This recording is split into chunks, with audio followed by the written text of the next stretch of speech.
What's up, YouTube? It's the Action Figure Grader doing a follow-up to yesterday's loose graded under the radar sales for CAS items. Lots of good deals as you saw in yesterday's video. Well, the same seller had some mint on card vintage Star Wars figures that were both graded and ungraded, and I wanted to go through those along with a few others that I thought were of interest that sold here recently. So let's go ahead and dig in. We're going to start off with one that was not part of Toy Scout's big epic sale that happened yesterday, but I wanted to show you this one. This is a gorgeous 20 back Luke Skywalker X-Wing pilot, and this one's got the free Boba Fett offer sticker. It is a punched example with just some very light edge wear, but blister looked great. I'm not sure what's going on with his chest there. There's like a little piece of hair or something inside the blister, but the weapon is still firmly attached to his hand, and it looked great. I mean, this would probably score about an 80, would be my guess. And this sold in an auction for $580. I thought that was a great buy. Not sure exactly what the sale or the grade would be on this one, but if I had to guess, I'd say about an 80. This, I think, is the 20 back G, but don't quote me on that. I can never keep them all straight, but that's a beautiful looking Luke X-Wing for $580 plus shipping. Now let's dig into Toy Scout, and he has several different accounts. I think it's a partnership or something, maybe a couple of guys that run the Toy Scout accounts. So depending on where they are in the US, there were some ungraded mint on cards as well as some graded mint on cards that I wanted to go through. And this is one of the rarer ones, probably the rarest of all of the items that sold here recently. This is a 12 back C-3PO, but this one has the 32 back sticker on the back. So a very select number of 12 backs. Later on, I guess maybe some leftovers, they slapped on this 32 back sticker, and it's a very expensive card variant that a lot of people really seek out. This one did have a little crease on the front of the card by the hang tab that goes all the way down, color breaking crease there. But the blister was in fantastic condition. You can see how clean that one looked there. And it sold for big money, $1,812. So a little over $1,800 took home that 1232 back that is very desirable. But I wanted to show that one. Here are a few others that the same seller had. This one is a 21 back Obi-Wan offerless with two price stickers there. This one was a punched example. It looked like it had a little something going on the very top there. There's a crease as well as maybe where the previous owner kind of hung it on the wall. It's like a thumbtack kind of hole there, along with an indentation at the top of the card. But Obi-Wan himself was awfully nice looking, and the blister was in great shape, and that one sold for $420. It probably would max out at about a 75 because of that thumbtack hole, unfortunately, but pretty nice looking example for an early Ben Kenobi at $420. Here was a Sand People, same stickers, so same seller, and the top of the blister did have some dings on the very top there. You can see that right there, so big dings on the top of the blister, but a pretty nice looking Sand People. 21 back offerless, $520 took that one home. Here is a 21 back secret Star Wars action figure offer on the Empire Strikes Back card for Hammerhead. And as we know, this is this is a transition card, so only the first 21 figures appeared on this particular Empire Strikes Back card. That secret Star Wars action figure is for the Bosk mail away. And this one was an unpunched example in really great shape. You can see how clean the blister is on that one. That one sold for $413. That one seems like a good deal. Maybe there's something going on the blister at the very bottom there. It might just be reflections, but hard to tell. Here's the back of the card, just some very light creases. Again, it was unpunched, but I think that blister's okay. I think it was just some reflections on the blister for that photo in particular. Yeah, there's a good angle there, so you can see how clean that one is. $413. I think that's a pretty good buy right there for a transition card Hammerhead. Here's Han Solo. This is on a 32 back offerless with two price stickers, and again, it was punched, excuse me. And here's the back of the card. Just one little light crease down there on the bottom of the card. But overall, pretty clean. It looks like there's something going on by Bosk on the back as well. So either some ink touch-up or something's going on there. So that would probably hold it back on grading, probably 75 at best. That one sold for $470. So another good deal there on a clear blister Han Solo. Here's a Greedo. Again, the same card back, the 32 back. That one sold for $362. Beautiful condition for a lot of these blisters, though. I mean, just really clean condition. And I guess this seller just picked them all up originally. And then this particular seller on eBay Picked them all up in one collection. You can see some creases there, but still $362, I think, for a 32 back Greedo is a pretty good price. Here was the Bosk. This is the poor man's debut card. Obviously, there is a 31 back that's very, very pricey, but the 32 back is where most people spend their money for a quote-unquote debut card for Bosk, and this one did have some yellowing to the blister. Blister was not in great shape. It had a big ding there, and the card was also not in great shape. Some big creases there, as you can see. That one sold for $327, probably about right. I mean, I picked one of these up last year that was an AFA 80, and I probably overpaid for it in the current market environment, but you know, this one's, given the yellowing and the condition issues, $327 is probably about right.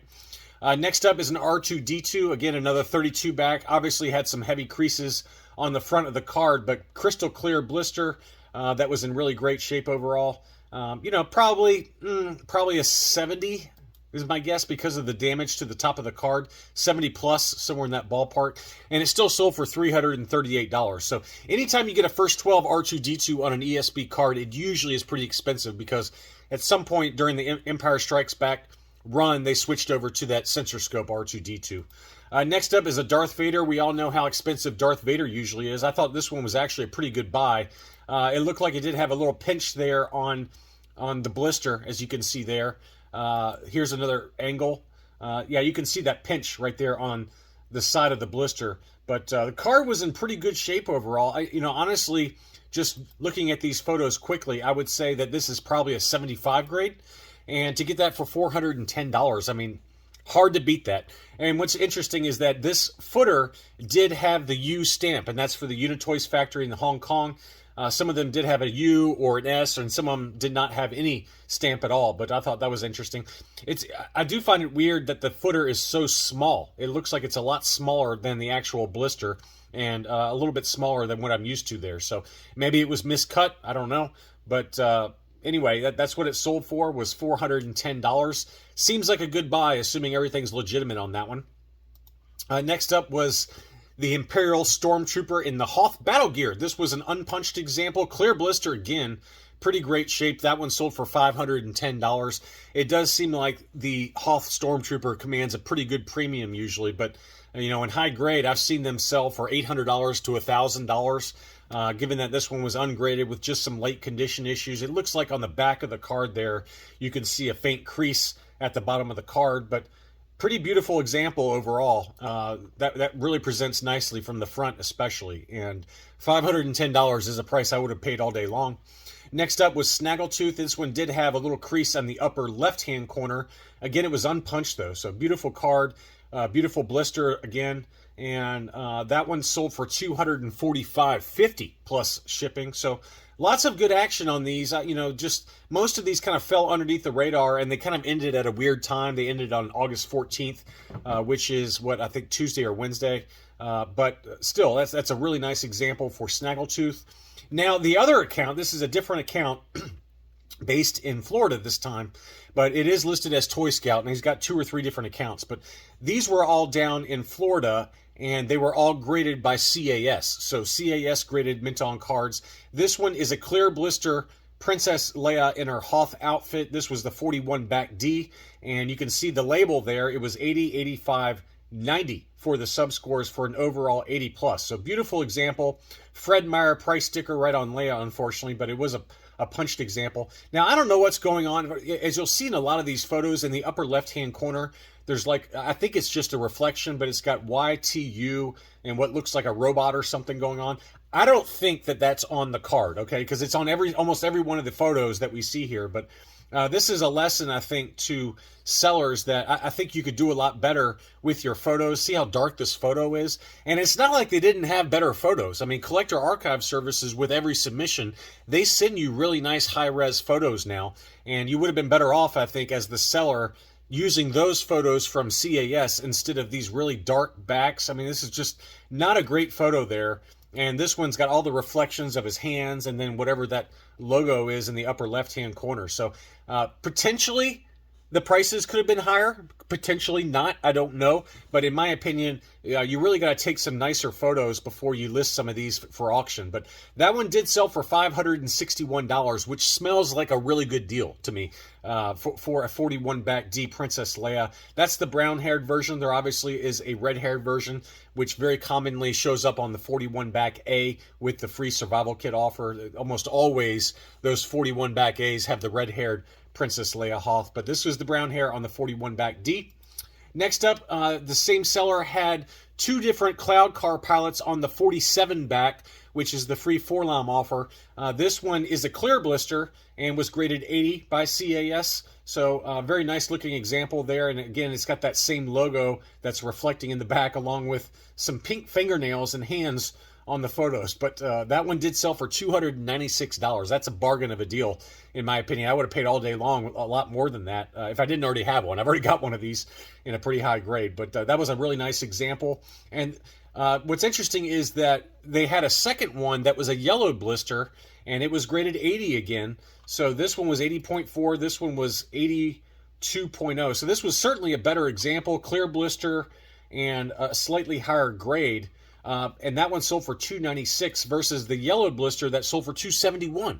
So only about $25 difference, even though this one's got the yellowed blister. So to me, this one was a really good buy versus this one. But they're both pretty fair prices, don't get me wrong. I mean, they're both very high grade. The Cloud Car palette is pretty popular among collectors. I know I'm guilty of being a big fan of the Cloud Car palette. I've got several different mint on cards for the Cloud Car palette, but it's just surprising that there wasn't a bigger price difference between the yellowed and the clear blister.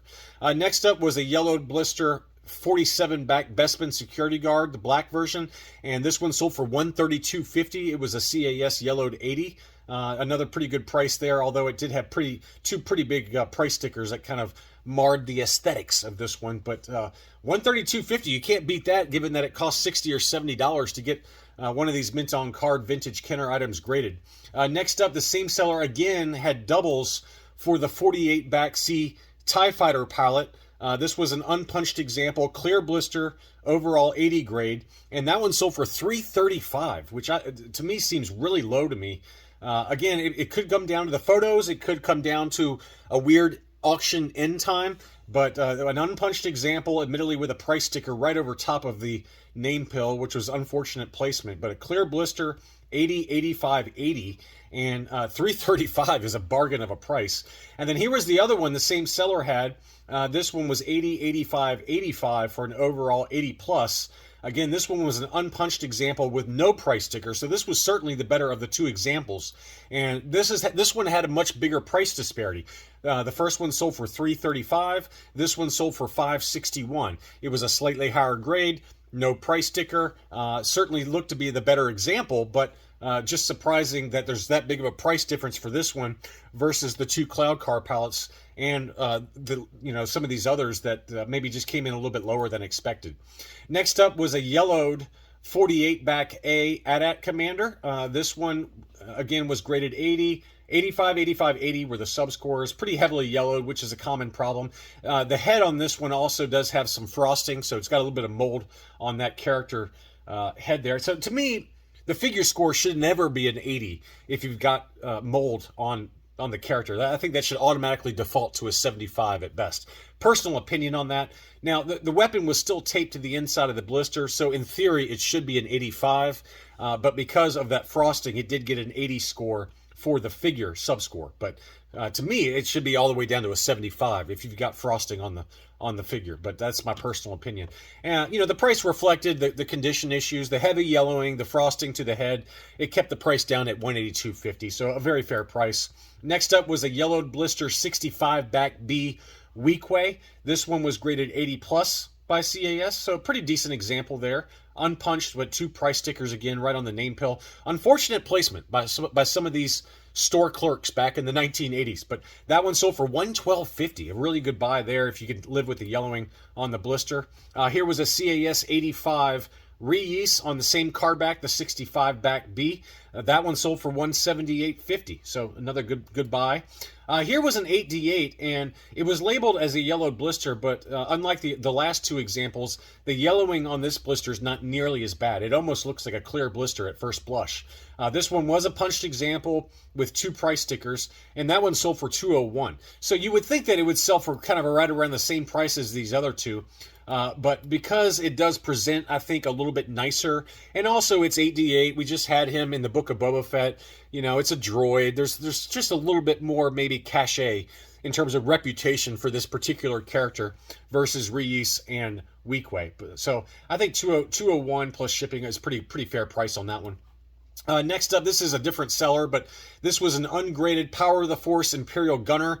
Really nice looking example, though. I mean, the pictures are sideways, but it did have heavy yellowing to the blister, but the card itself was in great shape. One little nick there on the right-hand side of the card, but very, very clean. Some scuffing at the top of the card, but that one sold for $5.95. Big price on that one, but again, it's the Imperial Gunner. It's the Imperial Gunner has a fan club. There's no doubt about that. It seems like when Imperial Gunners get listed on Facebook, whether loose or loose graded or mint on card like this, they do tend to command a pretty good price premium, and that one did sell for $595. And finally, I've got one in my What to Buy video about a week or two ago. This is that CAS 60 grade mint on card Star Wars droids Sice From. Beautiful clear blister, which is common since these were produced down in the Lily Letty factory down in Mexico. So they do tend to stay clear. Pretty nice example. Obviously, the card did have some condition issues, hence the 60 grade. The subgrades, again, were 60, 70, 90.